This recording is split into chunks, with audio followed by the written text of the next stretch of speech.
Okay, meanwhile, Rahul Gandhi also coming in to cast their vote. So clearly, as we reach past 10 o'clock, some of the VIPs of Delhi are coming out. Rahul Gandhi there with Arvinder Singh Lovely, the Congress president for Delhi, who is not contesting the election, and Kiran Walia, who is contesting the election, was minister, of course, in Sheila Dikshit's government. So Rahul Gandhi, who's had a few successful road shows, but question marks again whether Rahul should have campaigned more. Look at the way Kejriwal campaigned and contrast that with Rahul Gandhi. Kejriwal energized his party. Rahul Gandhi clearly this time has not been able to energize the Congress party. I know our correspondent Preeti Chaudhary is there. So we'll get Preeti to tell us more of what is happening at the moment at that Nirman Bhavan polling booth where all the VIPs are gathered. But I want to first go to Kamaljeet Sandhu, who's joining us, our correspondent from... She joins us from Malviya Nagar, where Somnath Bharti is contesting. I want to know, where is Somnath Bharti, one of the most controversial candidates that the Aam Aadmi Party has in Malviya Nagar? Has he gone and cast his vote, Kamaljeet? And is there a sense that Somnath Bharti this time, has he in any way mellowed down like Arvind has, or is he still as controversial as ever? Waiting for a signal from... Absolutely, Rajdeep. We just did manage to speak to him. He's going from one voting power center to the other, and obviously he'll be coming here shortly. We did manage to speak to him. He was kind of very busy, but we have somebody with us. She's Rukmani. She did campaign for Somnath Bharti earlier. She didn't have too much time this time. Rukmani, he's been a very controversial man. What has really changed? We've heard a lot of views about him, the Khidki controversy, but how do you think have things panned out for Somnath Bharti in Malviya Nagar constituency? Well, I think he's been very active in Malviya Nagar and in his constituency. He's worked hard. He's done a lot of Jan Sabhas.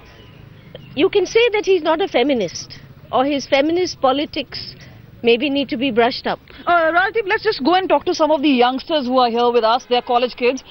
Do tell us, you're casting your vote. When we talk about issues, Somnath Bharti, does he really fit into that particular profile? Would you want to vote for somebody like him? No, not exactly, because yeah, he's been doing good work, but comparatively the work that Narendra Modi has done, the changes he has done, the promises he has made, he actually, doing it. But let's get another view. Narendra Modi, youth were attracted to him. Kejriwal is also somebody that youth were attracted to. So is it a difficult choice for Delhiites? It must be a huge college debate for you people. When you have to make up your mind, how do you really do that?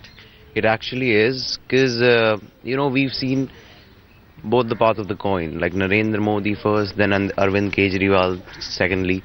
Well, I would say that if we really need a change, it should be with one of us, not any politician or anyone. But then Then does the Aam Aadmi Party fit into that picture? I would say, why not Bharatiya Janata Party? Why not?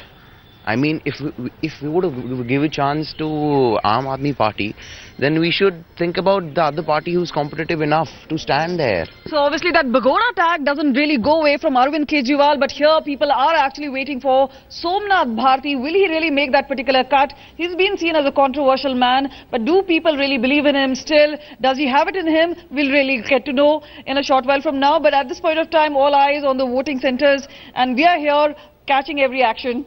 Okay, we'll come to you and we'll try and get you to speak to Somnath Bharti in a moment. Interesting young voices there saying they will go with the BJP. Remember, youth vote, important in this election. And you're right, in the December 2013 elections, Arvind Kejriwal captured a lot of the youth attention.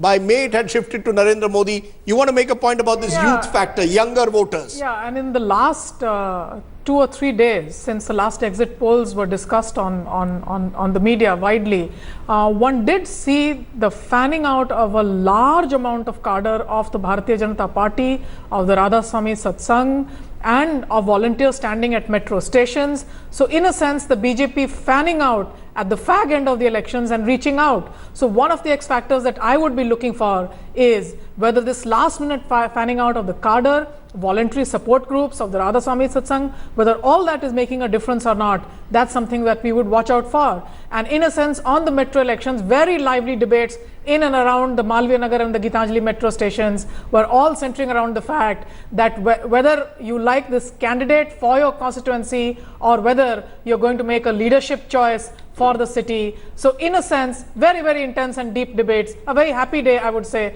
in that sense, for democracy in Delhi. That's having right. taken You know, root I think the whatever. one thing that is clear, this election has energized Delhi's voter. Yeah. You know, the fact that you've had this close contest has energized the voter, has led to debate, has led to dialogue, and that's a positive for democracy. So it's good to have a city where people are wrestling with issues, wrestling with candidates, and that's certainly what this high-profile candidate election has done. As you can see, picture there of Najib Jung, the Lieutenant Governor of Delhi. The Aam Aadmi Party at one time had targeted Mr. Jung, saying he was delaying the elections. Ironically, the delay might have benefited the Aam Aadmi Party because it's given them more time to get their act together after the disaster of the Lok Sabha election.